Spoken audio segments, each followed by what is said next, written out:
up. I had a bowl of pasta. I worked out right before this. I know this is going to be a long one, so I'm just trying to It's like a be fueled up. I need it's like a energy.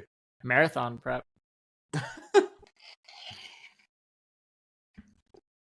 You know, Russell Crowe's kind of big boned, and he was an action star, actually, and kind of a hero of mine. So Wow. So is Paul Mescal. He looked pretty jacked.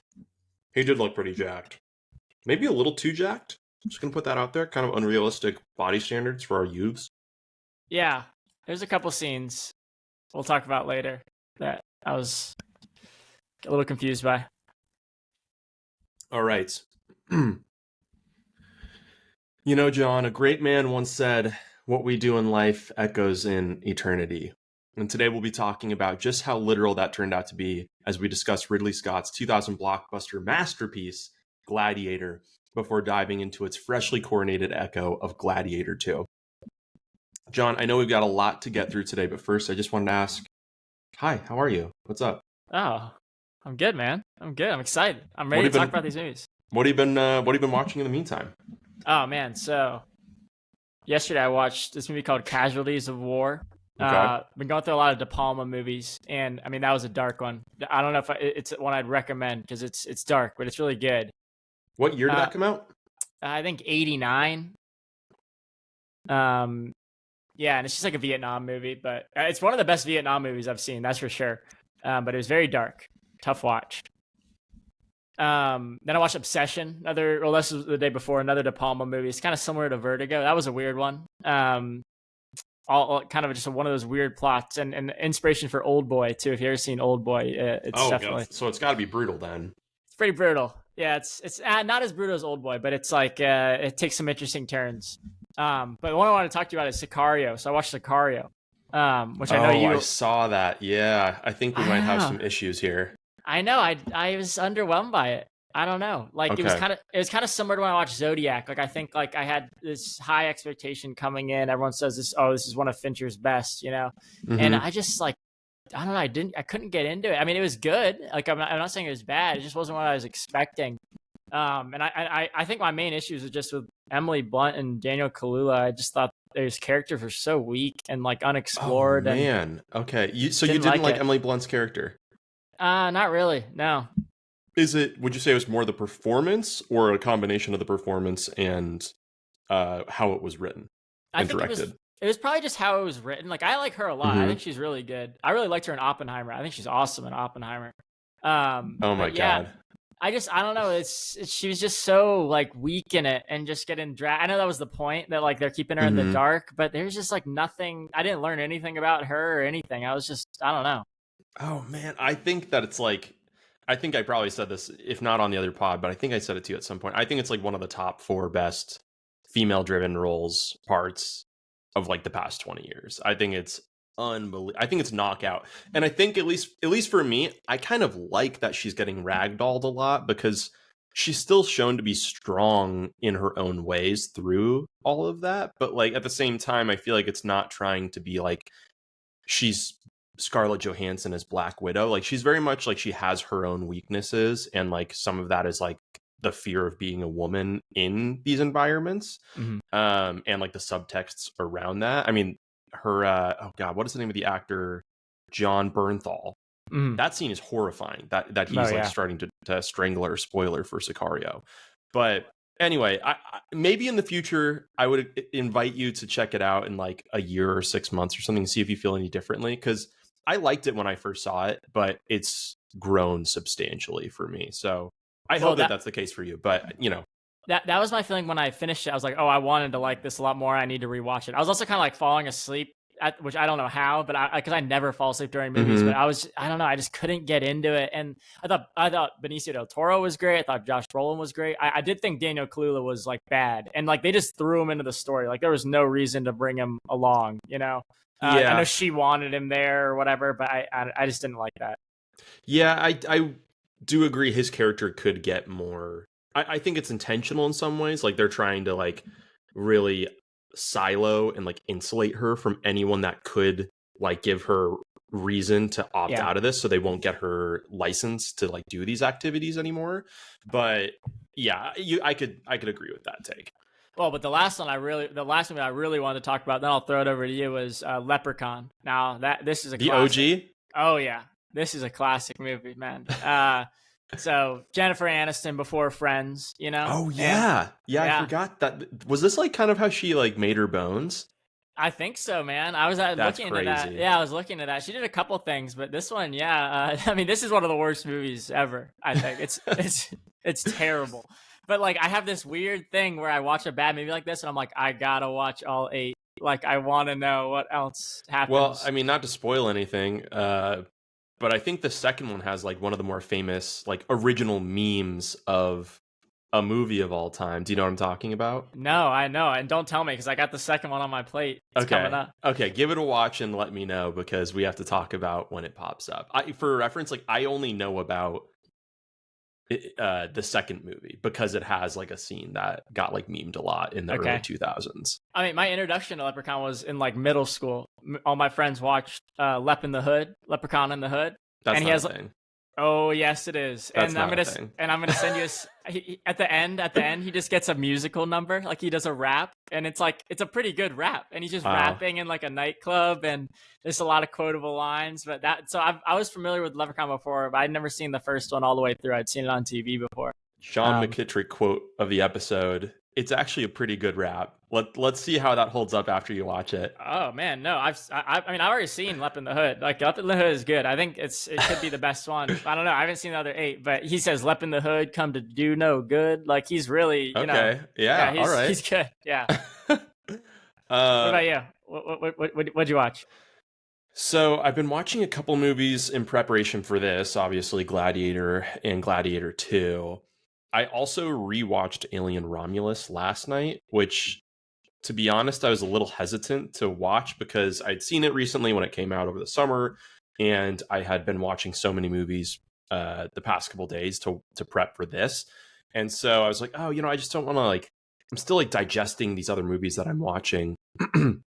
And I don't know if I want to watch this so soon. It's still incredible. And I had really I praised it a ton when it came out, but especially I was trying to get people to see it in theaters because I think any movie is better there, but especially like a horror movie that's so atmospheric like Romulus was. And seeing it at home, I thought was incredible too. And here's a take that you might be surprised by. I was not nearly as thrown by the CG that they did for Rook when I rewatched it last night as when I saw it in theaters. I was like, this looks atrocious. Like I've seen better AI generated images from like a random person on TikTok than this, or like Snapchat filters. But I don't know if I almost think they updated it because it looks so much better than I remembered it being. But anyway, I would say if there's one thing I would want to call out from it, it's just that David Johnson as Andy, the android, is incredible. He's playing 2 different parts that are uniquely challenging in their own right. And I think both of those parts are probably like separately the best performances in the film and amongst the best performances I saw this year. So I think, I mean, with that in mind, like I don't understand how a movie like this or a performance like that wouldn't get an Oscar nom, other than understanding that the Academy operates in a certain capacity where sci-fi does not really get a lot of love, and certainly not horror.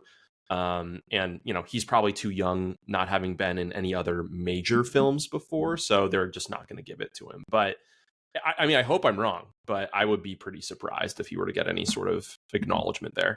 Oh yeah, I mean, I had the same feeling when I saw it of like, wow, best supporting actor. Like that's an insanely hard role to do. I know it's not going to happen, but wow, that was incredible. And I think that, I mean, that it's cool that you brought that movie up because it's a great like lead in. I know you have some others that you're going to talk about that you watched, but to like legacy sequels versus being just a good movie, And like I think as like a legacy sequel, like with a bunch of nods to the series, I didn't love it. But then as a movie, just on its own, I thought it was really good. And the ending's really good. And so I do want to run it back and like lower my expectations for like how it's going to fit within the, series of Alien movies and just watch it as a movie. And I think I'm going to like it a lot more. Yeah, agree. And I mean, obviously topical too, with that being built on the Alien franchise, which is obviously started with Ridley Scott creating the original back in 1979, I believe it was. So yeah, topical, and then also doubly topical because really what we're talking about today is like a Lega sequel between Gladiator and Gladiator 2. Yep. Also, just to do some introductions, I should say, my name is Nicholas Lydon.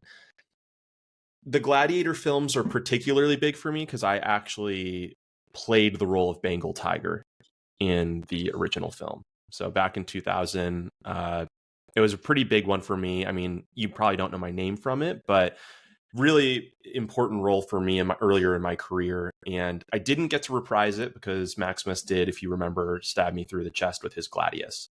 But I did audition for Shark number 4 in this new sequel. Didn't get it. That's just what happens when you get a little older as an actor. But I love these movies. John, do you want to tell me a little bit about yourself and how you feel about them?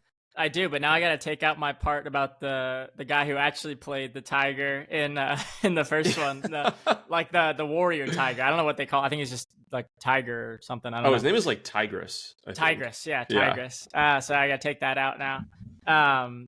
But no, I thought you did some consulting work too for the first one, weren't you? Didn't you tell me that? The second one I did. Yeah, I didn't get the shark part, but just kind of like a buddy's favor. I was the grain consultant. So when he's really getting his hands in there, that was me. I was the one fetching those kernels from the fields. Right. Good. I'm glad we got to fit that in. Mm-hmm. No, Gladiator is big for me too, man. I saw this in high school and I loved it. It was like, actually, I think it's one of the first movies that I like walked around and was like, oh, you guys seen Gladiator? Like, I love Gladiator. Like it just becomes part of like your like persona when movies come up. Yeah. And it's one of my uncle's favorite movies too. And I talk about movies with him a lot, and we just always talk about this movie and the music and all that stuff. And it's one that's always on TV, right? I know it's a thing from a rival podcast that they talk about. But if it's on TV, and it's at a certain part where it's about to get good, I'm always sticking around. So I love Gladiator. Yeah, I totally agree. It was definitely like an earlier movie for me that mattered a lot. It was, as a kid, in the way that like only kids really need people to know what is their favorite of something, like colors and candy and whatnot. I needed everyone to know that Gladiator was my favorite movie for a long time. I think the two champions, like longest reigning movies that I claim to love more than any other, were this and, unfortunately, what is it called? Reign of Fire, which, if you haven't heard of it, is Matthew McConaughey, Christian Bale, and it is them living in a post-apocalyptic world where dragons have been awoken from the crust of the earth and have now destroyed the surface world. Okay. And is this ringing any bells for you? Nope. It's absolutely incredible. It is it's everything a 7-year-old wants in a movie, but it has no substance other than that. Although I haven't rewatched it, so maybe I'll feel differently. But yeah, no, I absolutely loved this movie as a kid. And I hadn't rewatched it in years, so I was a little skeptical of maybe it wouldn't age that well. But rewatching it this week, like I still loved it. And I think part of it is that it really walks this line between sort of Shakespearean and like really like theater acting really well, where like they just lean into it to the point where as an audience member, you understand that they're not trying to sound like an average person, which is, I think, something we'll touch on in a second. The second movie struggles with in like kind of the different dialects that people are speaking with. But not to get to that yet, I just want to say how much I did love the first. Meant a ton to me as a kid, and I still love it now. I really want to talk about that. I'm glad that you brought that up because, yes, that's something that I think the first one does really well. And I really struggled with Paul Mescal doing it. Denzel, I was okay with, but there was some like lines that he threw in there that were just too contemporary for the movie. Yeah. One that stands out to me was, I think it was Paul Mescal that said it, but he's like, we come full circle. And he just said it in a way that was like, it just sounded a little modern. Like it almost, if you're trying to be Shakespearean, it would have been like the circle completes or something. Like I'm not trying to write dialogue for them. Obviously they're better at it than I am. But it was just little things like that felt like anachronisms. And it really pulls you out in a way that's like, how does that not get caught? But anyway, I don't want to get too ahead of it. I think for this episode, we're going to try to start by really focusing on like almost a mini episode about Gladiator. And then we're going to, again, spend the bulk of it on Gladiator too. So with that in mind, let's go into maybe a little bit of, unless you had anything else on impact, but I was going to say, No, I can give the summary and the okay. stats, and if you want to go through that first. Yeah, let's do it. So yeah, Gladiator. Here's a summary. What we do in life echoes in eternity. In the year 180, death of Emperor Marcus Aurelius throws the Roman Empire into chaos. Maximus is one of the Roman army's most capable and trusted generals and a key advisor to the emperor. As Marcus's devious son Commodus ascends to the throne, Maximus is set to be executed. He escapes, but is captured by slave traders. Renamed Spaniard and forced to become a gladiator, Maximus must battle to the death with other men for the amusement of paying audiences. And this movie has a 4.1 average rating on Letterboxd. It's pretty good. Banger. I was happy to see that. Especially for a blockbuster. Oh, huge. yeah. It's been viewed by 1.63 million people, and it's number 35 on the IMDb top 250. So people love this movie. I was glad to see that. So I want to talk a little bit about like pre-production coming into this movie. So David Franzoni, he wrote the first draft of the screenplay, and he's actually traveling across Eastern Europe and the Middle East by motorcycle in 1972, thinking about this screenplay. It was actually inspired by a 1958 novel called Those About to Die. It was then acquired by DreamWorks, and Scott quickly signed on. And how that kind of happened is interesting. So they showed him, and this came up, I think, in another, it came up in the Alien episode. We're talking about showing Scott a picture of Geiger's work. So they showed him this painting by Jean-Leon Jerome. And Ridley was so captivated by this image, he just immediately agreed to direct the film. And they even were like, hey, dude, listen, like, you don't know anything about the story yet. And he was like, I don't care. I'm doing it, which I just think is awesome.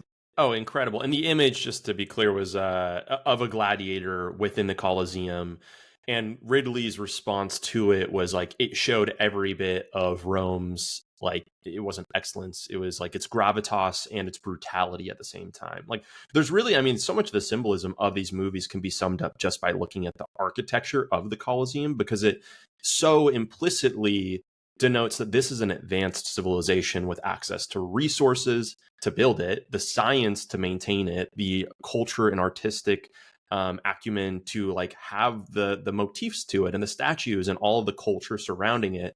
And so there's so much, they have so many resources and technologies available to them, and yet still the beating heart of it is sacrificing humans for just the sake of entertainment. And anyway, yeah, just to get back to that painting that Ridley Scott saw and maybe what that meant to him, it's really cool to see like so much of the movie is just summarized by that architecture. I agree. Yeah, I agree. And just talk about Ridley a little bit more. So up until this, he had done Alien in 1979, Blade Runner 1982. So obviously two big hits. But then he has a bunch of movies that either bombed or just barely broke even up until Thelma and Louise in 1991, which is definitely regarded as one of his best. But then another just series of more bombs and break evens until this in 2000. So kind of an up and down for Ridley. Mm-hmm. Yeah, and also just to call out, because you mentioned it earlier, but the book that the screenplay writer based this on, Those About to Die, was written in 1958 by Daniel P. Mannix, who was a circus performer turned writer. And so he was famous for swallowing swords and fire and all sorts of stuff, and then became a writer out of it, writing to like basically newspapers on the East Coast about what it's like to do these things. And so he ended up, I don't know if he made it big per se, but it was enough for him to leave the circus. And so it kind of makes sense. He similarly to the writer who was traveling around the Middle East and Europe to see these Colosseums, he had a background as a performer and as a circus man. So that was what made him interested in the Gladiator and Colosseum themes in the first place, because the Colosseum originally was more of a circus place where they did balancing acts and things like that, but before it became as bloody as it was. But just a little piece of history there too. Interesting. Yeah, that's really interesting. Okay, so I'll talk a little bit about the actors. So Russell Crowe, he had done a little bit. He had a great movie, which if you haven't seen, you should check out, called LA Confidential. Came out in 1997, and that's really what got him this role. So they saw him in that. He was a real standout in that one. There's a bunch of other good actors in that one as well.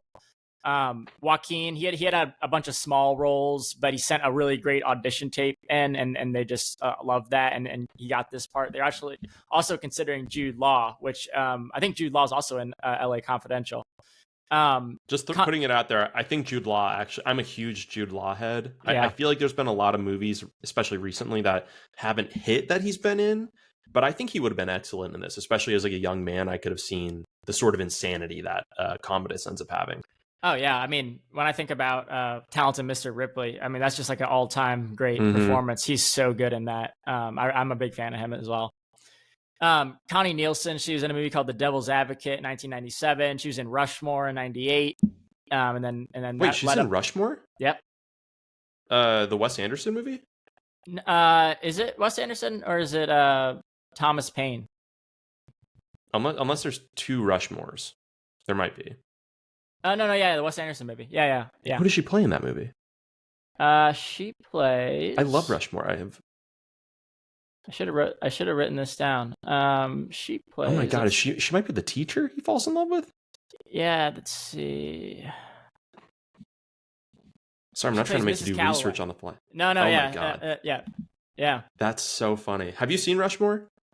You know, I've seen parts of it. I got to give it a full watch. I'm not actually as deep in Wes Anderson as you are. Yeah. Okay. Well, sorry, not to interrupt. That's a conversation for another day. But I think Wes Anderson might be my.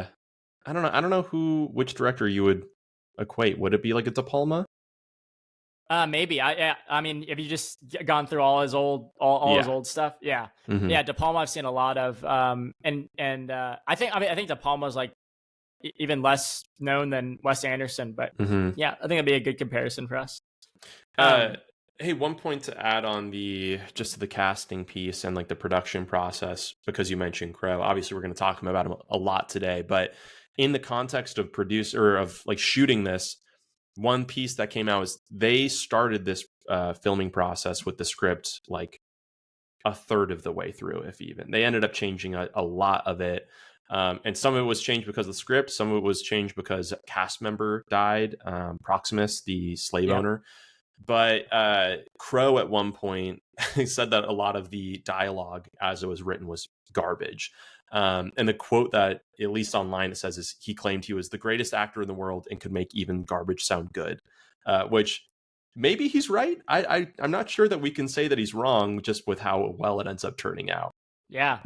Interesting. And it's funny that you mentioned Oliver Reed. That was going to be my next point here. So yeah, he's a legendary British actor. Died during a drinking contest on set in Malta. Is that for real? Yep. He was 61, and he was like I can't remember what like they called it. It was like he's a hellraiser. It's like he has some some class that he's part of these legendary British actors, but he had not been drinking, and he wasn't supposed to be drinking on the set, but he got pressured into it because he's like one of these legendary like British guys who could just hang at the bar, you know, and dies. And so the rest of the movie is filmed with body doubles and CGI, which I was just like didn't notice at all. Wow. I didn't either. I was going to say, so I knew he had passed away. I just assumed it was maybe health related or a heart attack or something. But I mean, anyway, I did not notice at all. I didn't know that he died until after I had watched the film this past week. So I was pretty impressed by the CG they were able to pull off. Yeah, me too. And there's just a couple more characters I want to call out. So Richard Harris plays Marcus Aurelius. You might remember him. He's Dumbledore in the first two Harry Potters, but he dies actually. So he was the first two first two Dumbledores, and then he dies, and they had to replace him.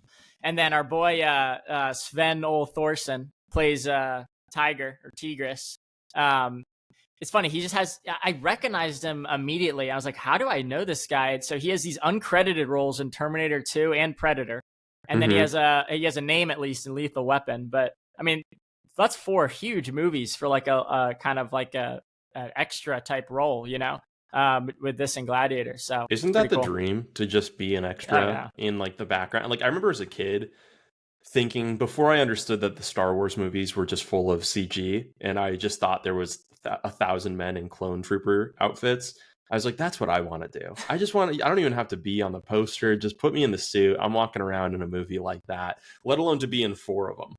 Well, that was your big dream, to have a helmet on and just be. When I was like 7, hell yeah. Oh, fuck yeah. I wanted to be a stormtrooper, or like not a stormtrooper, a clone trooper. There's a difference. I mean, you know, I think all the United States military forces ads that I was exposed to as a child Yeah. probably didn't help, but yeah, that Yeah. definitely, they went hand in hand. Yeah. All right. Well, so want to kick us off with what you liked about it, some of the best stuff. Yeah, I think it's the first thing in the movie, but I also think it's the most important piece of the movie is the opening scene. And I consider that like from the very opening shot of seeing Maximus through even his being entered into slavery. That to me almost feels like one cohesive set piece. But if I were to cut it off before then, I could say even just until the end of that first battle. And I think it's so huge because it immediately shows us that Maximus is a leader. It shows us why he's a leader. It shows us that his men love him. And it sets the tone for so much of what the movie is going to be. And the reason that I include the portion about him making it to his family is also they do such a good job of narrative by omission there also. Like I love that they choose to not have a flashback where he's with his son or spending time with his wife, because I think it would have slowed things down. And I think they do such an excellent job of showing his character and like the depth to him that you're able to fill in those gaps more accurately as a viewer, I think, than a flashback scene could ever do.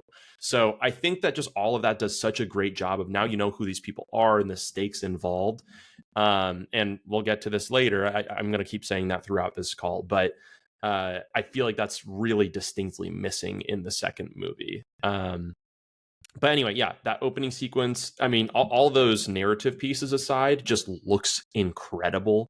They shot that in Britain and they found out that they were going to be, the British authorities were going to be destroying some forests. So Ridley Scott asked, hey, can I just like burn it down myself? And they said that that was fine, which is incredible.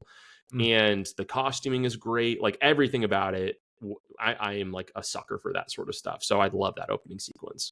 Oh yeah, no, I didn't know that thing about the forest. That's cool. Yeah, I just think that like just the colors and the cinematography is just top tier. Like I like just the tint of the movie. I think is so amazing.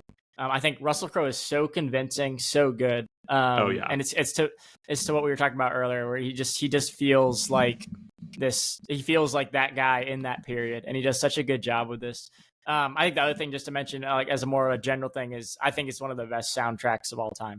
I mean, it's one that you can listen to just as an album. I've done that plenty of times working and whatnot.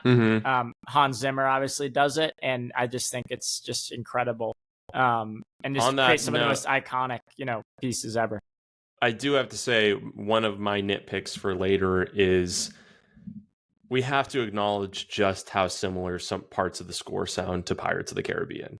It is almost identical. Do you know what I'm talking about here? Yeah, there's one song that it's the da da dun dun da da dun dun da da dun. Like it is literally in Gladiator. But wasn't this first? And Zimmer sorry. Yes, this is Gladiator is first. It came, I want to say it's three years before. And yeah, I mean, I think to that point though, you and I talked about this when we did the Black Pearl episode about Hans Zimmer and how that movie is technically credited towards a different musician. Yeah. Although Hans Zimmer played a hand in it, it said, and then later on he fully is the musician for it. But watching this movie, this just to me cemented that it's like Hans Zimmer was doing a lot of that work behind the scenes because it's the same song. Yeah, it's funny. It's tough because it takes you out of it for a second, but it's like, oh, like this came first, but then that song became more iconic in a different movie, or that melody became more iconic in a different movie. Yeah. But yeah, it's a tough, and I do want to talk about the Gladiator 2 music later. I have a whole thing on that. What else you got for good stuff? Yeah, I think there's a couple artists in the film world that I feel like I just have an allergy for. And when I say that, I mean, it's like they're people that I recognize that they're talented filmmakers or actors and people love them. But for whatever reason, I just don't get it about them. And one that I think of pretty frequently is, oh God, I'm trying to think of his name. The director for Poor Things and Kinds of Kindness. Yorgos Lanthimos. Yeah. Yorgos, yeah, for some reason I mean a lot of it is the dialogue he chooses to employ is like very surreal, but not in a way that I recognize. And anyways, but there's things about his work I do appreciate, and I feel like I have a similar type of allergy for Joaquin Phoenix a lot of times, where like when I saw him in The Master, I get that he's supposed to be mentally ill, but to me it's just not even enjoyable to watch it on the screen. Like I could watch Silence of the Lambs, and I know Buffalo Bill is a sick person, but there's at least something like it's not past the point where like I can watch it. Like I think part of this is because Joaquin Phoenix is such a talented actor that he like authentically portrays the traits of a sick man. I just don't really enjoy it. And I think that that's a really common theme for him. I think he's definitely a sick dude in this movie too, but for whatever reason, I didn't have as much of a problem with it. It's like a little more watered down than like the more literal versions of that illness that he shows in other roles. But I think he's really excellent in it. I think he like is written really interestingly too, because you get where he's coming from, at least like in the wrong way, but you understand how he became as upset and like emotionally twisted as he ends up. So I think he's just really good in this. I think he is too, and I'm a big fan of his. Actually, I really I don't know if I've ever disliked one of his performances, but I think this is one of his best. And I think there's a key reason is that he's really able to show like this pain so subtly when when the people aren't behind him, and he's realizing, oh no, he can't just kill Maximus like they love Maximus. And I think contrast that with the new one. I thought the Emperor's performances were great in that, but not subtle at all. Whereas this one, I just really like what he does. And I just think one of the best scenes in the movie is the reveal where he walks out into the Gladiator arena, and it's the Maximus face reveal, and I just think that's like one of the most powerful scenes in this movie. Oh yeah, and I mean, speaking of walkouts too, he's got some unbelievable fits. Like everyone does in this. The opening scene, Maximus has the general like armor he's wearing with two dead wolves on either shoulder. Commodus wearing the all white on white Gladiator gear pulling up in the Colosseum is the craziest rip of all time. I think that the second movie has like fine costuming, but I think the first one is like sincerely some of the best costuming of any movie I feel like I've ever seen. Like it feels very much of the time, but like yeah, I don't know. I just thought I thought it was still very like nuanced and clearly thought through in a unique way. Yeah, I agree. I mean, another just great thing about this movie is just the action. I mean, it's an action movie, and I think that the first fight where they're chained up, and the first fight in Rome, the first like gladiator fight in Rome, the fight with the tiger is just like all time great action scenes. And Yep. I think the CGI is good too, like with the tigers. And I think we're gonna talk about the CGI later, so I'll park that. But like, yeah, you can tell in a couple of moments, but I think it's really good for 2000. It didn't take me out of it at all. I thought it was awesome. Yeah, and I think that only works too because I mean Russell Crowe really is the beating heart of this first movie, and it makes sense they reference him a ton in the second movie, just trying to tap into that energy that he provides. But he's doing so much in this movie. It only works because he is believably a leader of men that are potentially going to their deaths. He's physically imposing enough to be someone that could actually fight and you think they could win. But he's also old enough that he seems, mature and like a leader. And he also has this charisma to give these speeches in such a way that it never comes off as, to be honest, in the second movie, there's times where it feels like you can tell someone is trying to emulate him. He just feels so authentic when he is giving those speeches. So I think that's another piece that's the best of this. And another great speaker in this movie is Marcus Aurelius. I loved his part. He's not in it a ton. I think every scene he's in is like excellent. And I love that role in movies in general, like the aging, wizened statesman, I think is a really exciting one. Like it's really cool to just see actors get into that place and see that side of them, because it's really only reserved for once you hit that like 70 and up club. But those are probably the top parts of the movie for me that really keep it going. Yeah, and I think Oliver Reed's great too as Proxima. I just think he's just like everything about his character is great. I mean, the last thing I'll mention too of like things I really liked about it is, I mean, when I think about this movie, I always think about the action, right, and the big action scenes. But I think the politics and like Lucilla's motivations are really good and done really well. Like it's never too much. It's always balanced really well. It's always very believable that she would be making the moves she's making. And I just think that's it was really good on the rewatch to like watch more for that stuff, and recognize how good that was. Yeah, actually, and that reminds me of that point. I actually really love that their plan gets foiled. I think it's a really, maybe it's a little bit of a stretch how Commodus realizes it through listening to Lucius. But I think the first time you see this movie too, if you aren't aware of the fact that they're about to be betrayed, and Russell Crowe makes it out to see his servant Cicero on the horse, and he gets hanged and shot with arrows. I just think that part is really cool, and if they didn't go that route, it could almost feel like the story is too big. It's like, okay, this can't be like war opening sequence into 14 combats into another war. Like it just would have felt a little too big. And I love that they choose to have the final fight be pretty short and small. It's just two men fighting. So I think that ties it up really well. I agree. Any more good stuff before we move on into the like kind of some of the bad? I mean, we could do 2 hours on why this first movie is good, but just to move it along, no, those were my biggest hitters. Cool. Yeah, I'll do a couple things on the bad, but I really like this movie. But I think all the action is perfect. Except for the first battle. I like it, but there's like these weird, like I don't know if they're slow-mo shots or I don't know what they were that I just didn't understand why he put that in, and then he just drops it. So like I just didn't really understand that. Did you notice that in that first battle?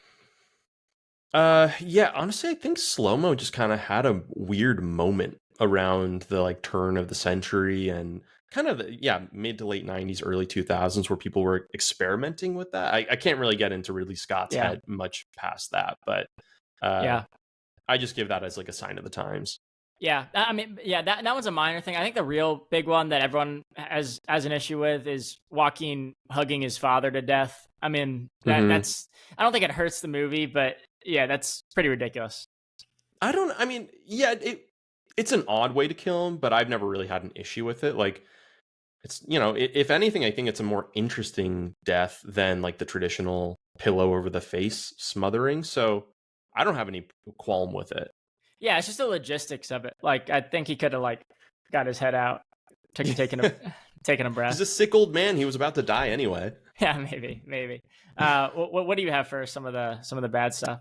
I already touched on the score being so identical to the Pirates of the Caribbean theme, which I think it works better on Pirates. I get it. And, clearly he changes up some of the arrangement of it. But the only other one I have really is Maximus escaping when he's going to get executed.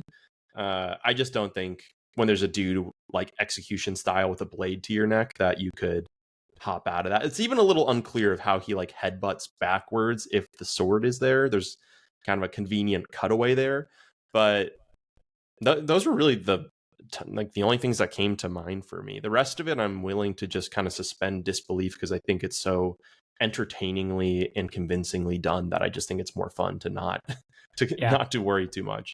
Yeah, I just have two more, and I mean, one is his name's like Jamun Hansu or something. He plays Juba. He's kind of like the other gladiator that's like his right hand guy. Yeah, his partner.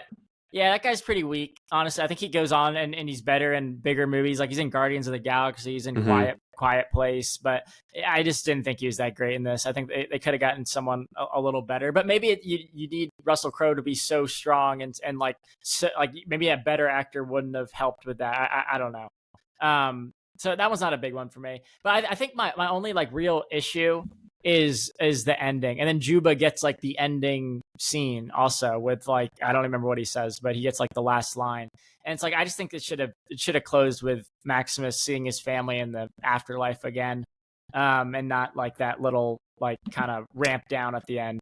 Yeah, that's fair. But that was it. I mean, this is it's got a couple flaws like that, but it's an amazing action adventure movie. I mean, what else can you say? You got a hottest take about it?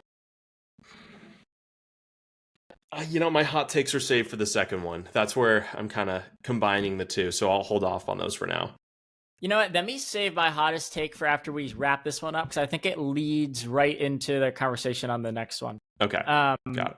so I think you got anything for like swapping directors or swapping actors? You got anything there? Oh, I do. Yeah. So for this one, I was thinking of Russell Crowe as Maximus. He, like I said, carries the movie on his shoulders in large part. And I was trying to think of who you could actually replace him with at the time. And so I have a list of 3 options for you that I think, in theory, could replace him. And I want to hear what your thoughts are on which one you would pick. So the 3 I've got are Mel Gibson. And I'll say, just for context, Russell Crowe is 36 when they filmed this. Okay. So Mel Gibson is 44. He's a believable leader. He was just in Braveheart 5 years prior, and he's certainly got the physicality. He's got the leadership element. The next one is Hugh Jackman, who they actually he did audition for it. They had considered it, but they said he wasn't quite big enough. But obviously, he ends up portraying parts that are similar to this. And then the last one I'm going to say is Sean Bean, who's 41. And Hugh Jackman was 32, by the way. Sean Bean, who's 41 at the time, he had just been in Ronin with Robert De Niro, and was kind of similar age. Also ends up being has got a good build, convincing leader of men. Yeah. I think I like Mel Gibson in this type of movie, but I just don't think he looks Spanish. I mean, I think part of the reason that Russell Crowe is so believable is he kind of looks the part. I think the only other guy in that list that you just gave that looks the part is Sean Bean. I think he could do it too. I don't really see Jackman in that role, but yeah, I think all 4 of these guys are incredible actors and could do the role. But I think to be as believable as Russell Crowe is, yeah, I think you need someone who looks kind of like Sean Bean. Yeah, I completely agree. And actually, that was my candidate or my choice for sure. I think who Sean Bean ends up playing in Game of Thrones as Ned Stark is pretty similar to who Maximus is, in terms of he's clearly a leader, but he doesn't really want to be, and he's still good at it. So I think, and also the fact that I think one maybe thing you could say as a weakness of this movie is, as much as Maximus is a great leader of men and a good man himself, he's clearly very naive to politics to some degree, right? He openly spurns Commodus in a way that leads to him getting, presumably executed. So there's ways that maybe he could have done things differently, but because he plays it above board, he ends up getting screwed over, which is very much the Ned Stark arc. But yeah, I think Sean Bean could convincingly do it, but I don't think anyone could have done it as well as Russell Crowe. Yeah, I agree. Okay, so we talk about what genre this is. I mean, I think it's obviously action. I think you can make an argument for adventure because of the revenge journey. But I guess when I'm trying to differentiate between genres, I feel like adventure movies have more fun in them. Like Pirates is such a good example of being a ride also as well as a movie. And I just think this is clear action to me. What do you think about that? I agree. I think calling out the adventure subgenre of it would be accurate, though. I think that's a good point. But really, just because you do see them go from such different places, like from Germania to Northern Africa, well, to Spain into Northern Africa, especially the time they spend in Northern Africa talking about giraffes and things like that. There is a degree of exotic animals and all those sorts of things going on. So I wouldn't call it an adventure, but I could see that gene in it. I would call it an action drama, if anything. I think just the frequent cutting away to Maximus thinking of his death and his family, it certainly has those elements as well. But ultimately, it's an action movie for sure. Yeah, I agree. That's a good point about adventure. And I think it's being on a journey and going different places and then having some kind of fun, ride, even if it's a serious movie, being kind of an adventure for the audience is where I really see movies fitting into that category. I'll give you my score and my justification for it, and then I'd like to hear yours. So I think it's a 4.5 out of 5, and you said this at the top, and I completely agree. Of being worried about coming into it, and I was actually within the first 30 minutes, I was a little worried too. I was like, "Is this not as good as I remembered?" Oh no! I've been riding for this movie for 10, 15 years, but I think it just quickly finds its groove, and I think from the first fight in the Colosseum all the way through the end, I think it's completely perfect. So I gave it a 4.5. Yeah, I mean, boring answer, but I felt the same way. I also gave it a 4.5. It's definitely has like some of its issues of it can have a little bit of melodrama or like an odd editing choice here or there, right? And some of that was the constraints of the script going into it. Some of that was the changes of deaths, like we talked about. But I think by and large, it's a movie that actually teleports me. Like in the way that last week's episode I was talking about, one of the highest watermarks for me for a movie is when it can evoke emotion within me because I'm so stifled and fucked up for whatever reason. I just don't really feel like all that sad most of the time or whatever. Like, so when I can have a piece of art actually evoke those things for me, like I feel truly destroyed a bit when he sees his wife and he's just crying there. Like, I think that's huge. Another watermark for me is if a movie can actually feel transportive. And watching this at home 24 years after it came out, and I actually, this is kind of a sin of watching movies, but I watched it over 2 different nights because I had to watch it after work. And still, like watching the back half of it on a Friday night on like the smaller screen in my house, I was like teleported. I felt like I completely forgot the fact that I was watching a movie and I was just completely drawn in to these speeches. And I think in particular, like I am such a sucker for the Shakespearean dialogue that they use in it. And I think they crush it in terms of them using it consistently, the way that it's written and the way that it's performed. So I just love this movie, and I still love this type of genre. I wish that, I mean, one of the questions we normally ask, John, is does Hollywood need this type of movie? And my answer in my notes for this was LOL no, because they literally just made it. So clearly they're still doing it. But I think on a more spiritual level, it loses some of that. And we'll talk about it in a second. So in some ways, I would say no, I would like to see more of this in Hollywood.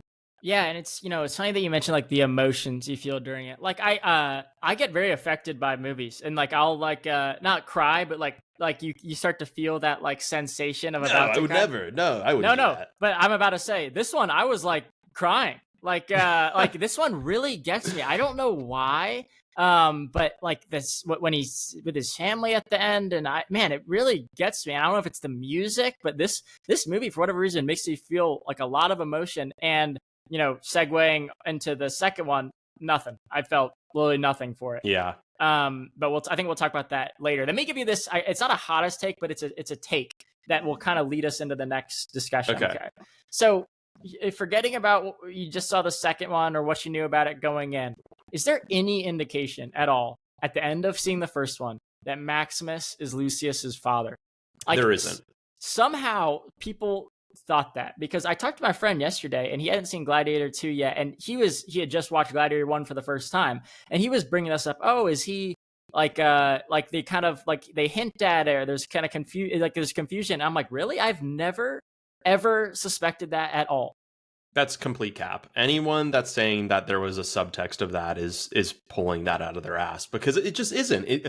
The whole premise of this first movie is how honorable and like the restraint of Maximus, right? Like he just wants a simple life. So to imply that he was having an affair on his wife, I think is in some ways, a stain, like, and it really shouldn't be. I don't care who's having kids with who, but my point is, it's like he is supposed to be almost infallible in this first movie, and if they had, because of that, they should have some sort of clear subtext or some sort of trait that would make us think that Lucius is his child. It's never given.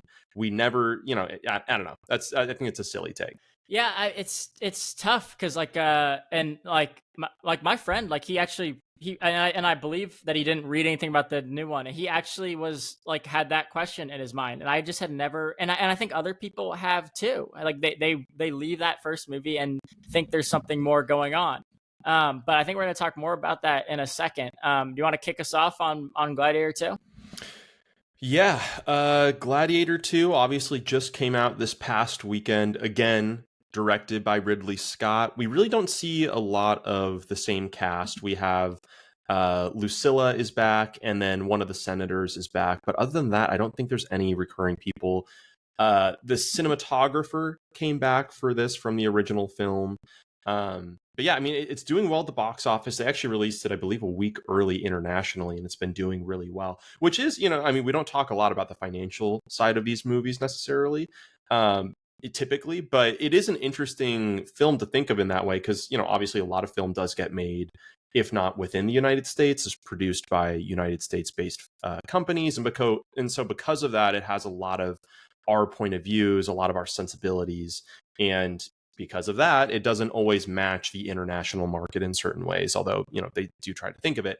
But this is, fundamentally not an American movie. It takes place in Europe. It's populated by Europeans and Northern Africans. So I'm not surprised that this could have better international presence than, say, like Twisters, which takes place in, I believe, Kansas or somewhere in the Midwest. But it's been doing well financially so far. I'm curious to see where it goes in the next couple weeks. And even if I didn't love it, which we'll talk about in a moment here, I do love that this type of movie is getting some legs and making some money back, because I think in the future they could make exciting versions of it. But yeah, John, I'll throw it to you. What did you think of it? Yeah, and I'll come back to that point you just made at the end, actually. So let me tell you about impact on me. So I went to see this. I went to see this last night, right? And my girlfriend's out of town, so I went by myself. Chicago streets were just packed, so I'm like running late, and just like there was some event going on. I literally couldn't move through the street. I was getting like I was in like a traffic jam of people. But as I'm walking up to the theater, I see like in the distance like a street fight going on. Two guys like throwing punches, wrestling, and like it was getting pretty ugly. So I start like walking quicker towards it to see like if I could like actually like get in between it, because it looked like it was over. And literally a second before I get there, the guy kicks the other guy in the face and knocks him out completely cold, like right in front of me. So after seeing that in real life, I'm like, man, this movie's gonna suck, because I just saw real action in real life, and there's no way that this movie can be as exciting. But I was wrong. I thought the action in this movie was very, very exciting. And I want to focus on the good part about it and get into that first. But yeah. I agree. For a half second, I was really hoping that story was going to go towards like, do you remember when Rise of the Planet of the Apes, came out this past spring? They did a bunch of marketing promos of having people dressed as chimpanzees on horses and all that. I was hoping it was going to be like some fake thing of, fighters and not some dude actually getting his teeth kicked in, but that's Chicago for you. No, it was real. And like, I don't know why I thought I was going to get involved. Like everyone was filming it around, and the guys are kind of small. So I was like walking right into the middle of it. And then like, I got a video of it because there's a girl who took a video. I was like, yo, let me get that after, because I was like, did you really? Yeah, I'll send it to you. You asked this girl to send you the video? No, I took a video of her like Snapchat video. That's so funny. But I'll send it to you after. But I grabbed the guy. I was like, hey, bro, you got him. Like, go, you got him. And he just ran off. Like, not in a good. Like, I was just like, you're good. The fight's over. Yeah. Like, he's out cold. Well, in a way, kind of a nice, a bit of an amuse-bouche, really, for the film. Just a nice kind of appetizer to get you ready for the bloodshed out there. And I guess go to show that we haven't changed that much. Yeah. Yeah, people were entertained, man. People had their phones out. There was call 911. It was all kinds of. But yeah, I mean, so then I go from that into the theater. The previews are almost done, and like, man, I was riveted by that first action sequence. But I mean, do you want to, before we get into that, should I give a little like background on and do the same kind of thing with the stats, or you know what? I think anyone that's watching this, I think we could do a quick one. Let me give it really quick. If you haven't seen the movie, I'll give it a quick summary. I think we already spoiled stuff, but I don't know if we don't have that many. Whoops. We don't have that many listeners anyway, so I think it's okay. So here's the summary. Prepare to be entertained. Years after witnessing the death of the revered hero Maximus at the hands of his uncle, Lucius is forced to enter the Colosseum after his home is conquered by the tyrannical emperors who now lead Rome with an iron fist. With rage in his heart and the future of the empire at stake, Lucius must look to his past to find strength and honor to return the glory of Rome to its people. I mean, I didn't even realize that until I was just reading it. Like, if anyone read that description before the movie, is that like a huge spoiler? Like, I mean, oh yeah, no, I mean it was for me, but I think it's such a stupid plot point, to be honest, that I didn't care that it was. As soon as I read it, I was like, sure, okay, it's fine. Oh yeah, we're gonna talk about that. So it's got a 3.5 so far on Letterboxd. It's been viewed by 301,000 people so far as of today, November 24th. I'll do a little bit of the pre-production and actor stuff. I do just want to talk about the movie, but yeah. So this is interesting. So in 2000, when they did Gladiator, Ridley had this idea to do this rhino fight, right? And he had drawings of it, and he wanted to do it in the first one, and he wanted to bring in either real rhinos or do CGI, but the real rhinos were too dangerous, the CGI was too expensive, so they tabled that. So when they wanted to do this movie, that was one of the first things. I think it really sums up like what this movie is, because it's more about the spectacle of like, look at what CGI can do now than anything else. But they started discussing a sequel as early as 2001. So they had different options for it. There was like a whole Roman afterlife idea that would bring Crow back and bring and shoot some kind of movie with that. There was there's ideas of doing it in different historical periods. Yeah, the time traveling one is my favorite because it's just completely out of pocket.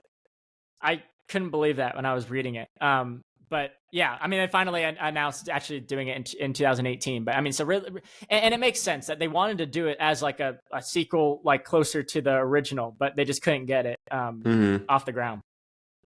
Yeah, I mean, do you want to go into not quite scene by scene, but how we felt about it? Yeah, I think so. I had a couple more things about the actors that yeah. I wanted to Hit it. mention, but I'll go quick. To talk about Ridley, so he does Covenant in 2017, which actually was a big hit. Did a $100 million budget with 240 at the box office, which is good. He does House of Gucci, which did well but not received well, and then Napoleon, which was seen as a failure, but I think it at least broke even. And he's 86 years old doing these movies, man. It's really insane. So with a couple of the actors, so Paul Mescal, I had no familiarity with him before this. But really? Okay. I've never seen him before, but this is interesting. So, in January they cast him in 2023, and no, they were just completely unaware of him. They I guess Scott saw him in a performance of like a Hulu miniseries called Normal People. Yeah, which was pretty big. That is what I saw him in first. That was a pretty big hit, and he's excellent in that show. Okay. I had not heard of that, but this is what I thought was really interesting. So shortly after that, they finished the story for it, and they cast him as the lead. They considered other people like Austin Butler, Miles Teller, but then they ended up going with Mescal. So really, why he was chosen is someone saw a performance of him in the West End called in the West End doing a revival of Streetcar Named Desire, and the quote is, "Ladies in the audience have been very vocal when he took his shirt off." So that was like a big driving factor for why to get him in. Oh my God. Wow. So I think it's going to set up some of what we talked about. Yeah. I mean, so I do want to say, I think Paul, I mean, and this isn't just me, this is like, I think Philip Seymour Hoffman's a great actor if you were to ask me. But no, people really like, not to compare the two, but people really like Paul Mescal, and for good reason. Like, he's excellent in Normal People. He was also in A24's After Sun and got really big reviews from that as well. So he's definitely been on the come up for a little bit here. But I will say, from what I've seen him in and his biggest performance, certainly, like, he's a very understated actor for the most part. So I think if you were to watch anything else he's been in, you'd be pretty surprised by what you see, because he's not the way that he's portraying himself to be in this movie, where he's giving speeches and he's a leader of men. Like, he's very much in Normal People.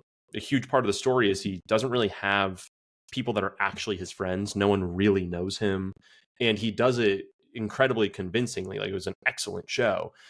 And I think that it just made it that much more surprising that he got this part where he's really supposed to be giving these Shakespearean follow me to battle speeches. I don't think he succeeds at it personally. I don't think it comes off like he's doing an impression to me. Do you feel like that? Yeah, I don't know. I was pretty mixed on him. I honestly, I didn't have strong feelings for or against him. I think my only like negative things were kind of what we talked about earlier, where there was some lines in there, and that's probably more in the script that it just totally took me out of it, because he just did not feel like he was a guy from that time period. Yeah. But yeah, I thought he was okay. I think even, and some of it's not his fault. I think there's a lot of things he does right in this movie for sure. Like, the physicality is definitely there. I think he moves well and everything. He's obviously in great shape. But I think even the way as much as the opening scene is one of the greatest strengths of the first movie, in my opinion, I think it does a great disservice in this movie. It really, to me, from the get-go, I was like, oh, I'm not sure I'm buying any of this. Like, the first thing we see of him is, I feel like, a grossly over-the-top homage of his hand in a a bowl of grain, which feels like a weird Venn diagram of his father has a trait where he likes to hold soil, and also Ridley Scott gets off to Russell Crowe putting his hand through stalks of grain. Like, did you get that at all? It felt like both at the same time. Yeah, it did. And the homage thing is tough because unless you read the description, I didn't know that he was his son. So I'm just like, oh, they're just doing this like grain thing again. Like, Yeah. but okay, like he saw his father do that, or he saw. He didn't even know he was. Actually, no, he didn't know it was his father. He saw his a guy he really liked fight in the Gladiator arena before and do that. You know. So I don't know. Yeah, but anyway, to my larger point there, I think we see him, doing laundry with his wife, which hard cuts to them both being pseudo sort of militiamen of their North African city. And then he's immediately a captain of men in just a way that I think some of it's like, it's unclear. Like, why should we respect him in the way that Marcus Aurelius? Clearly, at this point, it's established he's been through many campaigns and he's about to win this battle. Like, from the get-go, Paul Mescal just seems like a random guy that we're just supposed to believe is a hero. But even later on, as the movie progresses, and he's supposed to be like a friend to these other gladiators, it's just I never feel camaraderie between them, or like they would actually be laughing at the jokes that are written for him to say. Yeah, I agree with that. And then like that scene where they're all doing the monkey noises and then he laughs. I'm like, dude, this guy, like I thought he was just like, I think that was the first time he kind of breaks, and like he breaks, like his wife just died. He's supposed to be sad, you know? And then like he's sitting around like having a good time. Like, I don't know. Yeah, I mean, his core trait that, and this is another piece, but Denzel Washington's character sees this rage in him. We're to believe that Denzel has an eye for this sort of thing, and that he sees so much rage in this man that clearly he will be a good fighter and a good investment for him. Mm-hmm. But yeah, then we immediately see him like cracking wise with his friends. Doing poetry. And it's a little unclear to me why, like, not unclear to me. It's a little unbelievably to me that he would suddenly be like joking around. And then eventually at one point later in the movie, he chooses to believe in the idea of Rome just because some slave doctor tells him that, basically the story of him moving to the Bronx in New York and how he's like, well, now I'm a New Yorker. It's like, Rome still seems fucking horrible. Seems worse. Yeah, it seems really bad. Like, just because one person has had a positive experience here, which is not so much a positive experience so much as they would be aliens in their home country. Like, it doesn't, I'm not convinced that this man would suddenly be a supporter of a republic or anything that has to do with Rome. Yeah. Well, you want to back up and talk about good for a little bit, because I do like. I did not think this was a bad movie. I think there was good things, especially if you're just looking at it as an action movie. And I want to like frame it that way first, and then really dive into like what I didn't like in the story. So I think the opening battle was awesome. Like, and in the theater, the sound was crazy. I mean, maybe it's because I was in one of those Dolby whatever theaters, but it was. I just thought that opening sea battle might have been the best action sequence in the movie. Just with them launching the catapults, and I was like all in on Pedro Pascal too. I was like, wow, this is gonna be pretty cool. I think Rome. I think you made a similar point about this earlier. I think Rome did look really good, and like I liked how the palace looked and how all like the like luxurious lifestyle looked, and I think just it created this vibe of like the debauchery that's supposed to be going on in like the fall of the Roman Republic, you know. And I that part of it I did like. What do you think about that? Oh, I totally agree. I love the setting, especially for the twin emperors, and really just to say it now, they were my favorite part of the movie. I thought that especially Joseph Quinn I felt like he was in the movie that I wanted to see here. And even when there's parts of what he's doing that are like, you could perceive as over the top, like I viewed it as like, first of all, he and his brother are both a little insane, but they almost feel like they have this sort of like ethereal presence, like inhuman, in the sense of just as everyone in the Republic views the Emperor as being like almost a god in a sense. It's like they've absorbed that belief to the degree where now they are suddenly acting unlike a human would. But anyway, I think Joseph Quinn is my favorite part of this movie by far. Every single scene that he's in, every single shot that he's in, I enjoy. I think he's doing something interesting. Yep. Also, just a really cool year for him because he was in A Quiet Place Day One, which was the first movie I'd seen him in Stranger Things, and I thought he was good in that, but it was not as dramatic, obviously as these films are. But he's excellent in A Quiet Day One. So I thought he was excellent. Denzel is obviously Denzel, like he can bring the heat for sure. To be honest, I think people are overhyping that performance a little bit. Like I see a lot of Training Day and some other roles from him. It might be the sort of situation where it's not his fault, but he's just such a big name that it's really hard for me to not see Denzel Washington when he's in a movie. But Yeah. he does have a lot of great speeches. I love the end action scene between the two of them, even if it kind of makes no fucking sense. But what I about was you? I was hoping that Denzel would like turn to the monkey at one point and be like, "My man," you know, like I was hoping for it, but no, like I think the Emperors were great. Yeah. Actually, I agree with you that that's probably my favorite performance. I think it's the best of this movie, and I think it's the only like interesting take on the old character. That's like I don't think Paul Mescal is doing a new interesting spin on the Maximus character. But I think like you can't do Joaquin again, and they like definitely kicked it up a notch. And all the subtleties that Joaquin was doing in the first one. Now it's all out in the open, and these guys are real out there. And they're So they're different. It was like yep, it felt like a different dynamic, and I like as much as how it ends with them. And this is spoiler alert here, but the younger, or well, the smaller twin kills Joseph Quinn, mm-hmm. and so they do ultimately betray each other. But I liked that there wasn't an animosity between them throughout the film. Like I thought it was actually kind of a cool take that it's just like they're just two weirdos that are doing it for the love of the game, basically. Yeah. And they don't think much more than that, because to me, at least, it's like sort of believable. Like they're just kind of two sick, twisted individuals, and there doesn't always have to be some master plan. Like, and they actually just do care about each other because they're brothers and they trust each other. I didn't hate the turn because one of the brothers is portrayed to be sick, but I do feel like, and not to get back into the negatives too soon here, I feel like Denzel's come up is a little like it's kind of all luck, as much as we're supposed to I think they're trying to say that he's this grand manipulator.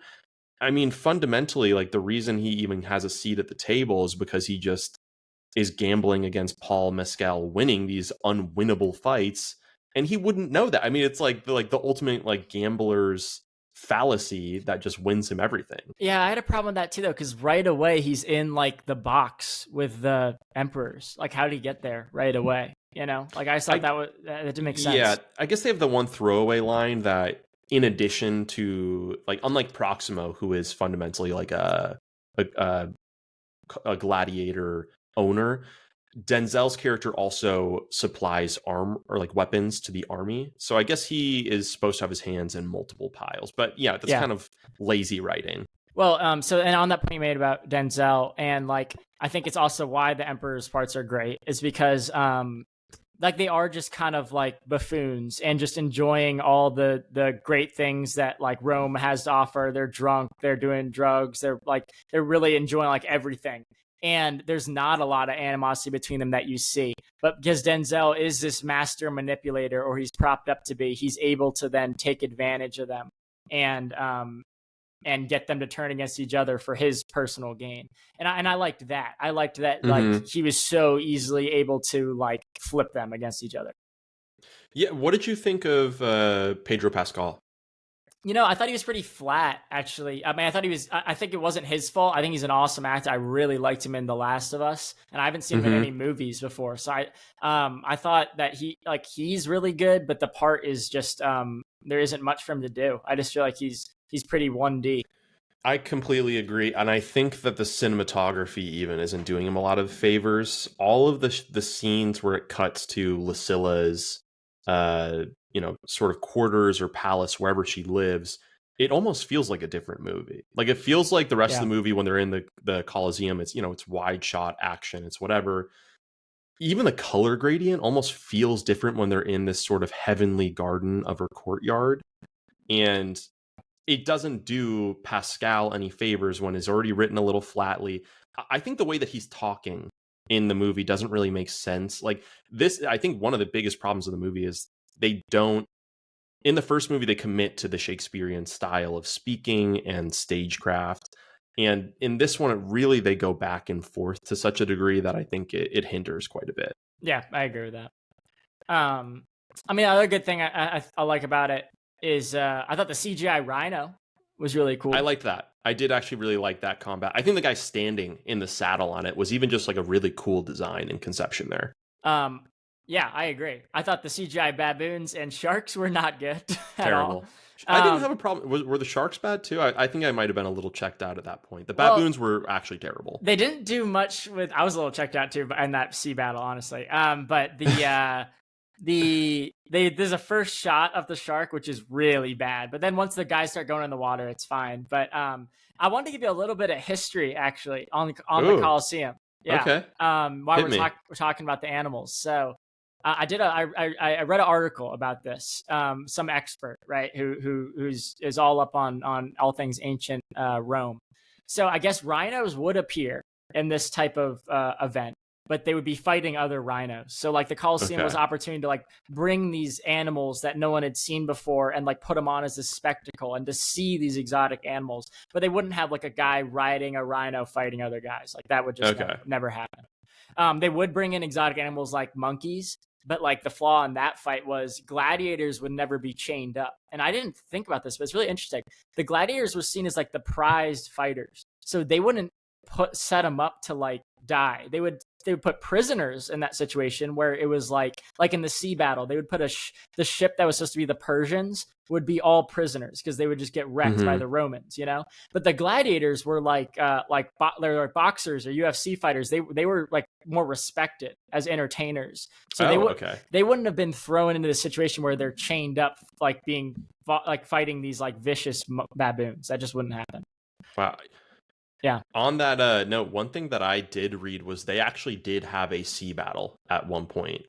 They did. But the interesting about that is no sharks. Like they would fill the water with like crocs and like and like seals, but like they probably this historian thought they might not even know what a shark is. Like they might have never seen a shark. If they had known, they would have definitely tried to bring a shark in because they were all about the spectacle of bringing new animals in, but definitely not sharks. So they would flood the Colosseum and then drain it, and like there's evidence from that in like the different pipes in the Colosseum now. Crazy. So they definitely would do stage sea battles. Wow, I like John's history corner. We don't always get this. I know. It's a new side of you. And then another thing I liked, which you probably heard about because it's pretty well known, but when I think his character's name was like Caracalla, or one of the emperors, you know, the shorter one, when he names his monkey to the Senate, you know, that's like a nod to Caligula, who famously named a horse to his Senate when he was like, I didn't know this one. Yeah, he appointed a horse, and all the senators like, okay. Nice. Yeah.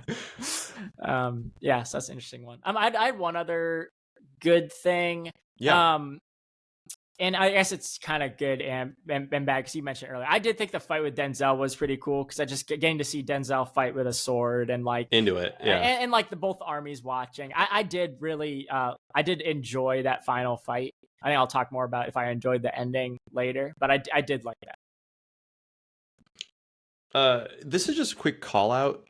I think it's weird that they cast Xerxes from 300 in this movie. Dude, yeah.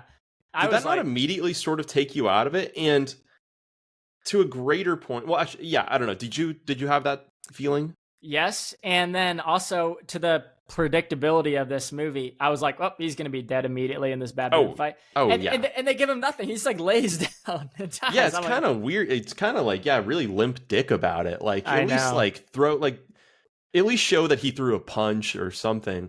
But I also think it's like that character could have been really meaningful in the movie. Like this is another issue I have is we don't really understand who Lucius is or his motivation because we are introduced to him as a man. His wife is immediately killed. So we know that he's upset.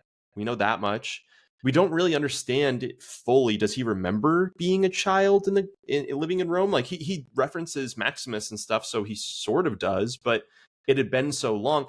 It's like, does he view himself as a Roman or a North African? And so I think that this character, Peter Mensa is the actor's name, but he played Xerxes in 300, could have played a more important kind of the wise man role that would have connected him and been some sort of sinew to what his old life was. And I think that maybe would have worked better than honestly his relationship with his mom, because he gets like 1 or 2 scenes with her and he's only nice with her for one of them. And it's just not really believable that they'd have too much of a connection, or at least they don't succeed at it. I think they could have done it with this man who was an actual father figure for him in his life and chose to be there. And instead he just gets like weirdly just suicidal as soon as he sees these baboons. I know, and I think it's a great point. I think it probably leads into the bad, and I'm probably just going to repeat a lot of what you said here, but this is my thoughts on why it's bad. I mean, as soon as Mescal's wife comes on screen, I know she's going to be dead immediately. It's just it's so predictable, and like they're doing like maybe it starts with the grain, but I get doing an homage to the original, but you got to do it in a way that's not just completely predictable. And it's the same thing with the guy from 300 who you're just talking about. Is like the second he gets a little injury on his arm, I'm like, oh, this guy's the next to go. Like it's just everything. It was so predictable. And there's actually a funny thing in that first fight, which it's a guy I do really like. But when Pedro like turns and I think he yells, "Kill that girl." I'm like, how did he spot her? And like, why like her? Like there's like 50 guys up there shooting arrows. And it's just to set up like, okay, like Paul Mescal hates Pedro Pascal. Like he's killed his wife like directly. I'm like, that's just such bad storytelling. Like why do that? You know? Yeah, just a little lazy. And there was parts of that opening scene that I liked, but there was also parts that I struggled with. Like, I think if they had more convincingly portrayed Pedro Pascal as being beloved by his men, like they say that a couple times, but even the way he's shown on the helm of the ship, he's shown to be competent, like in kind of a lazy way of just being like, winds are too strong, pull out oars, and like, ready the towers, and he's the one that goes and cuts the rope. Like some of that was cool, but there's something to be said about just the way it was shot. Even like the first image of him is standing between these two faceless men, like their faces are covered, which they're doing that to make it so that the Romans seem more evil and whatnot. But if you're trying to have a twist, essentially, that Pedro Pascal is actually a good guy and he is loved by men that even if they're following the orders of Rome, they are good men as well. Like that's a hard passage to walk the line of, and I don't think they succeed on it really in that opening sequence. And then from there we don't really see him with his men anymore. At that point we just see him in a small council, or we see him in this secret passageway, which is kind of silly in its own way that they keep going to.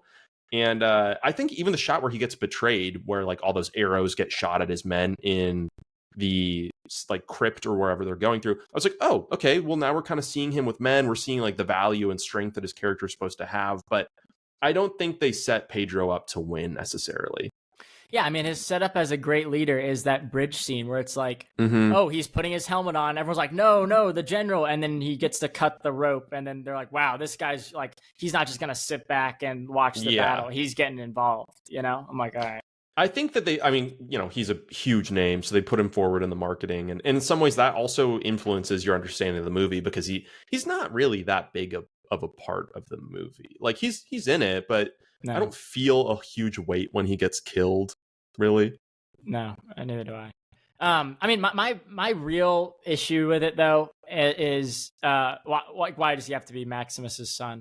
Yeah. And like, does he know this the whole time, that he's at least Lucia's son? Like, I get that he doesn't know yet that he's Maximus's son, but does he at least know that? And I just couldn't tell if they were like hiding I'm this. laughing because I know you're dating a Hispanic girl because you called her Lucia, but it's definitely Lucilla. Oh, I don't know. I know your Spanish is getting too good, John. I just did my Duolingo right before this call. No, but yeah, like, is he hiding it the whole time? Does he just suddenly remember? Like, he was 12 when he gets shipped away. I think we're supposed to think that he knows that, but like, there's no indication through his acting. And I think you got to bring the audience in on that. I think they want to set up this big reveal, but then they spoil it in the description of the movie and and with his character name. So it's just all over the place. Like, I think when I read about it, so another reveal that he's not who he says he is when he does the poetry. I don't know if you picked up on this. I definitely didn't.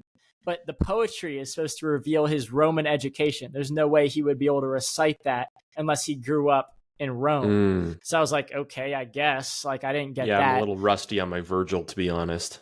Yeah, and I was also reading like what Ridley says about this, and his quote is, "What happened to Lucius Verus was left ambiguous, considering the in the first one, considering the questions about his whereabouts, perfect for a second film." And to our earlier point, I don't think it was left ambiguous at all. They actually had to add in a scene that would like they merged into the flashback, showing him getting sent away on the horse. But that's like it's not left ambiguous if you have to add a scene. Like at the end of the first one, there was nothing ambiguous about what happened to him. The threat was over, and like now he goes back with his mom. I don't know. Yeah, I completely agree. And to, not drown on or drone on too long about bagging on this movie, because I think you and I do, as much it was entertaining and it obviously had some great set pieces and they did some great design with that. Like I think it was a bit lackluster as a sequel, especially to how much we enjoyed the first. So I might give my hot take now Yeah, go about ahead. this, which is it's half hot take, half question. But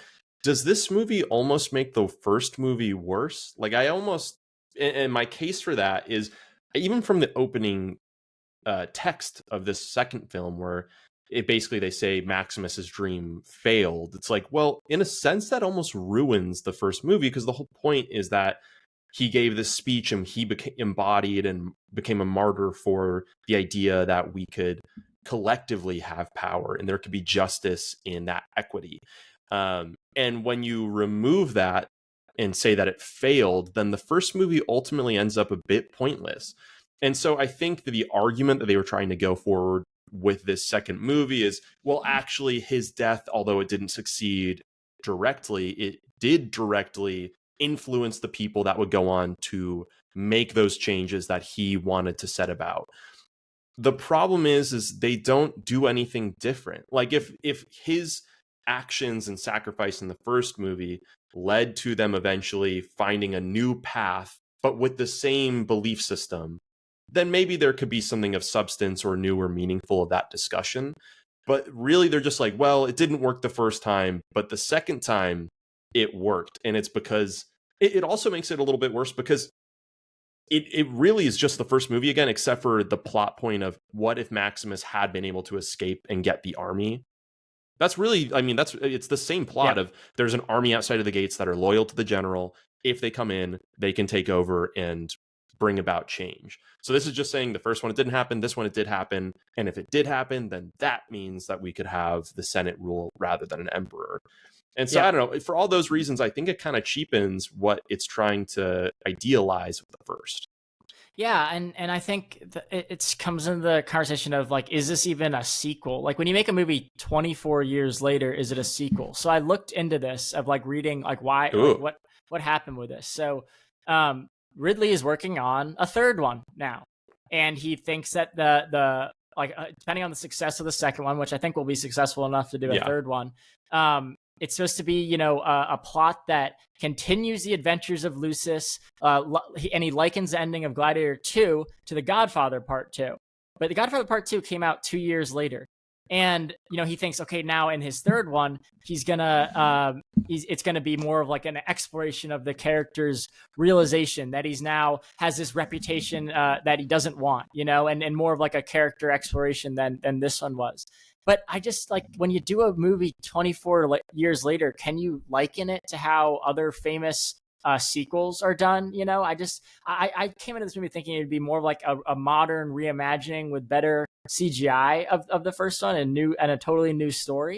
But trying to do it like it came out a couple years after just didn't work for me.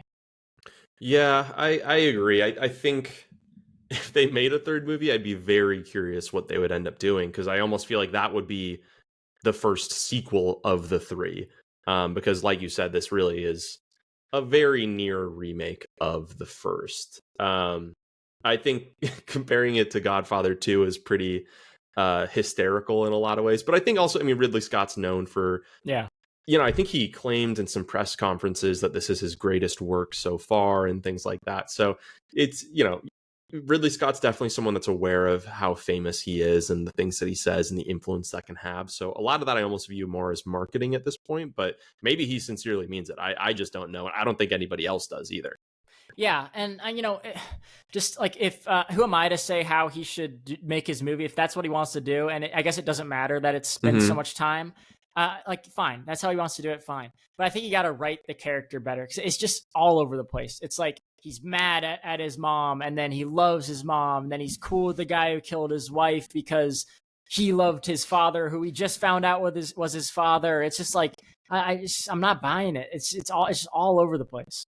Yeah, yeah, it's a little rough, and I think again, like the parts that Paul Mescal is best at, or at least best equipped for in this movie, I think are the physical pieces, like the combat. He's pretty good in. He's believable. He's got that physicality there. But I think if it starts going into politics, and I'm totally down to be wrong on this, but I think it's like it's playing to his weaknesses. Where like I'm not saying he can't grow or manage it in the future, but I think the pieces where he's trying to be like politically nuanced and a leader are like some of the areas where he's the weakest in this movie. So I would be concerned if Gladiator 3 has no, I'm sure there would still be action, but if it's really most supposed to be more character driven, like that's a concern.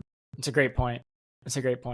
Let me hit you with a couple more bad things about it. Yeah. And it's tough because like I didn't hate the movie, but then when I'm writing out all these things, I have way more negatives than positives. Same. But I'll make a case for my rating at the end. I mean, I hate to even say this, but Connie Nielsen, ancient Romans with plastic surgery, that's something that I'll take you right out of the movie. Did she have work done? I honestly, I live in Los Angeles. I can't even tell anymore. It's just, this is just what, this is what the population looks like. I live in modern Rome, so maybe it is, Well, that's a testament to what I'm saying, because when she popped up on screen, I was like, okay, that's a 2024 person. Like, she's the only one who just completely doesn't look like ancient Roman at all. Yeah, no, she does look like a. And then I was kind of over the movie after Pedro died, not because like that moment was so sad and I loved his character, but it was just such a terrible moment between them. Like I don't understand. Like they had so like and why they didn't shoot Paul Pascal in that moment made no sense to me too. Like he's literally disrespected the Emperor like multiple times. Like he shoots an arrow at Pedro, like into like where all the emperors are sitting. Like they should have killed him. I don't understand why they're keeping him alive, and why not light him up too with those arrows. Like he's gone against what the Emperor said to do with his thumb thing multiple times. It just made no sense. Yeah, also there's something to be said about Maximus in the first movie. He kind of can't be killed because he's famous in the arena, but obviously he's a famous citizen at that point in addition to his time in the arena. Like there's a lot more going on. He essentially has the gravity or the gravitas of Paul Mescal and Pedro Pascal all in once to the average Colosseum goer. In this movie, it's like, is there really like a lot that the fans, I can't even remember, it's been a day, but like, do they love Paul Mescal that much at that point? Do they love him more than they love Pedro Pascal? I don't think so. No, I think there's more like unrest with the current regime than the first one. Like in the first one, it's all about like becoming a man of the people and being an entertainer. He has those conversations with Proximo about how Proximo did it when he was a gladiator. And in this one, they're more like against what the emperors are saying, and it's like they're going to revolt against the emperor. Like, and the emperor's got the guys with arrows like queued up, ready to shoot them when they get unruly. In those last two gladiator fights. So that's how I saw it. Yeah. On that note of when the movie kind of started really going downhill, for me, it was when Joseph Quinn gets killed by his brother. I thought the turn of it was just rather sudden. Like the fact that Denzel gets somewhat uplifted by this other senator that he's in the debt of, and suddenly he's like just getting one-on-one time with them is a little surprising. The death itself was bloody, which was kind of cool. Actually, one good thing I liked about this movie, I love a movie that's willing to show people get their fingers getting cut off. It's like, that's pretty gruesome and you don't really see it a lot, but it probably would be happening. So I didn't hate it. How about the nail to the ear? That was brutal. Oof, yeah, that was brutal. But so when Joseph Quinn gets killed, and specifically, like, he was my favorite actor, so that was part of the problem. The other problem is, I think when Denzel brings him his head to the Senate, and they all just start applauding for him and things like that. Like, I don't know. I think it's supposed to be a nest of vipers in some ways. Like, I don't buy that the one gambling addict senator speaks for the other 100 of them to that degree. So I don't know, some of that, like, I shouldn't be that nitpicky, and I think I wouldn't be that nitpicky, but I just have so many other problems with the movie that I don't want to give it the pass that I gave its predecessor. Yeah, and I think so, like exploring some of that stuff more, like the politics of how the senators like are realizing who's the one to align with, would have been more interesting. I think it's done okay, and I like Denzel's performance, and I liked that story. I think there's too much back and forth between that and then like Paul Mescal realizing who he is and who his father was, and I just don't think it works. Like I just want a different story, and like a slave trader's rise to power in the Senate using like the new hot, gladiator. I think that would have been a little more interesting to focus on, but Agreed. Well, we're crossing the hour and a half mark here, so should we wrap it up with some scores and any final hot takes? Yeah, I think so. I had one more negative thing, which is like, did he have to wear Maximus's armor at the end? And like, why is it like been memorialized in the like? Wouldn't the next emperor like be like, no, take that down? That guy like didn't like us, And also, why is armor now impenetrable? Like he gets knifed with it, like it's he gets knifed like 10 times, and it just an arrow will go right through that armor, but the sword, no. Yeah. I don't know. Yeah, no, let's wrap it up. So, like, if I was going to swap anything to our earlier point, first of all, it'd be bring back Hans Zimmer, because I thought the score was weak. I guess they asked Zimmer to do it. He said, hey, I already did it. I don't want to do it. The guy who ended up doing it studied under Zimmer, but I just thought it was boring. It's fine if they want to use some of the songs from the original, like at the end. Okay, that's cool. But the rest of the score I thought was boring. Yep, agreed. So I give it a 3. I had a hard time not giving it a 2.5, but when I really thought about it, it was like the action scenes are so great, and this is an action movie. And there are great performances. We talked about the Emperors. I think we both like Denzel. I think Paul does his job. But it's an awful story. Like, it's a bad story, and for that, I think it keeps it at a 3 for me. Yeah, I think I felt very similar. I was torn between 2.5 and 3, and ultimately I'm going with 2.5. I really didn't want to give it a 3 in the way that I think a high school teacher never wants to fail a student, Like I want these movies to win, especially because I love the first one so much. But I think I just had so many issues, especially with the runtime. Like if this was 100 minutes and it had the same action sequences, like maybe it would have been a 3, right? Because then at least it did satisfy the criteria of I paid my money, I showed up, and I was entertained, right? Like there's something to be said about that exchange of services. But when it's over 2.5 hours or it's about 2.5 hours, and I feel like it's just really being lazy in terms of its writing and a lot of ways. I mean, how many shots did it have of the original film in there?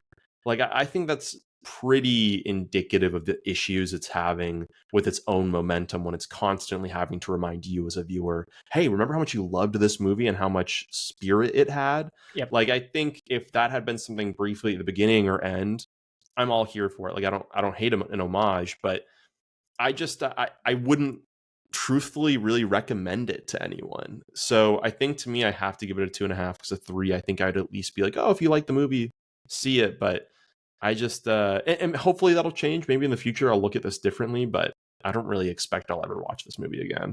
Yeah, and what you talked about with the like fan service basically is what I wanted to ask you before we wrap this up. So do you think the fan service ruins these types of movies? Like, I think Alien Romulus is a good one to compare it to. I was thinking of that when I was watching it too. Yeah, there's a lot of nods to the old movie and like the famous lines that Sigourney Weaver gives and whatever. But I don't feel like it like ruins the movie. And I think when you have a story like this, that's 24 years later, but is like a complete tie-in and treated like a sequel that came out right after, and there's so much fan service, I just really don't like it. But the thing is, I think we're in a minority of this because people like this, and this movie is getting good ratings. And I talked to another friend this morning, and he saw this movie with a bunch of friends, and he said he was the only one of them who like wasn't into it, because people loved all the nods to the original. So what do you think? Yeah, I mean, it's a boring answer, but it depends, right? Like if it's a movie that's convincingly done and there's meaningful like craftsmanship to how it's filmed, and the performances are good and the script is good. Like in that context, if I'm in the right place of mind where I want to give the benefit to the movie, then maybe I might love it. If I feel like it succeeds in its own right, then I think it can earn the right to reference its progenitor. I don't even know if that's the right word, but conversely, if it's on the other side where I feel like this movie's script is really weak, I feel like the consistency amongst the cast and how they were directed. Honestly, I don't really blame the cast too much on a lot of this. I think that this has to go right to the top. I personally think in terms of the discrepancies across the board. Then when I see then they make those homages or overt references to it, it feels a lot more like they're being lazy and almost cash grabby, right? But and then there's additional nuances. Like in this movie, they make the point that it's not like they're just saying, like in Romulus, one of the big pieces people were referencing of fan service was Andy makes the line of "Get away from her, you bitch" from Aliens, and that is a little bit more frustrating because he's just seemingly organically coming up with that on the spot, which makes no sense. But I love that movie enough. I don't really give a shit. This movie, on the other hand, it's like, well, technically the reason they're saying these things is because they've been written or people heard them themselves or it was scratched into a wall. So in some ways, it's almost more realistic that they would know this. But I just dislike the movie, and so it almost makes me like I don't really care that they would know. And they also do it so many times when they say things like strength and honor, when they reference, there was once a dream of Rome that would go away with a whisper, like that. They do that maybe 5 times in the movie, and it just doesn't work for me. Yeah, no, I agree. It's actually funny the point you made about Romulus, because that movie's supposed to happen in between Alien and Aliens. So that's a great point. How do you... Well, that's a really good point. All right, you want to wrap us up? Yeah, let's do it. So yeah, like I said, it was a 2.5 for me. Sounds like it was a 3 from John. We both gave a 4.5 to the original, which is just, that's the real Gladius in the heart here, is just how much we wanted it to be good. But next, we're taking next week off for the holidays, but the following week we will be going over Christopher Nolan's 2014 sci-fi classic Interstellar. That will be its 10-year anniversary, which I remember seeing that in theaters still and walking out blown away. I had a friend with me who was just like, doesn't make sense. That's not how space works. And I wanted to throttle him because I was like, you're missing the point. This is a great fucking banger of a film. So we'll be going over that next week. John, you want to say anything about it before we wrap up? No, this is great. I like doing new movies. This is fun. Yeah, this is a good change of pace. Well, as always, thanks for the time, everyone. And if you enjoy this, please like and subscribe. And we will talk to you guys in 2 weeks. All right.